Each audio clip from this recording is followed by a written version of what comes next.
سنت یا نفل توڑنے پر قضا کا حکم۔ جاسم نور جلالی پشاور سے پوچھتے ہیں، ایک تو پشاور سے بھی ہیں اوپر سے جلالی بھی ہیں، ماشاءاللہ بھائی تو ڈبل جلال ہے۔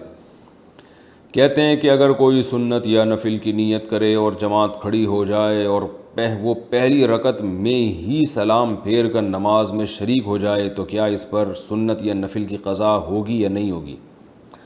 دیکھیے، سنت یا نفل نماز شروع میں تو واجب نہیں ہوتی، لیکن جب آپ شروع کر لیں تو پھر اس کی تکمیل لازم ہے۔ پھر اگر آپ درمیان میں توڑیں گے کسی بھی عذر سے تو بعد میں اس کو پڑھنا پڑے گا۔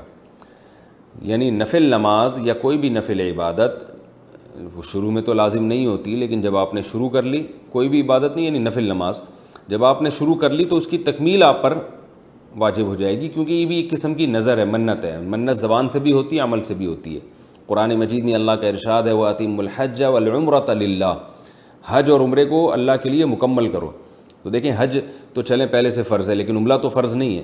لیکن آپ نہیں کرتے عمرہ، کوئی حرج نہیں ہے، لیکن جب آپ نے شروع کر لیا تو اللہ کہتے ہیں پھر اس کی تکمیل تمہیں کرنی پڑے گی۔ اسی طرح قرآن میں دوسری جگہ آتا ہے لَا تُبْطِلُوا أَعْمَالَكُمْ، اے ایمان والو اپنے عمل کو ضائع مت کرو۔ تو عمل آپ نے شروع ہی نہیں کیا تو کوئی بات نہیں ہے، لیکن جب آپ نے شروع کر لیا تو اس کو ضائع کرنے کی اجازت نہیں ہے۔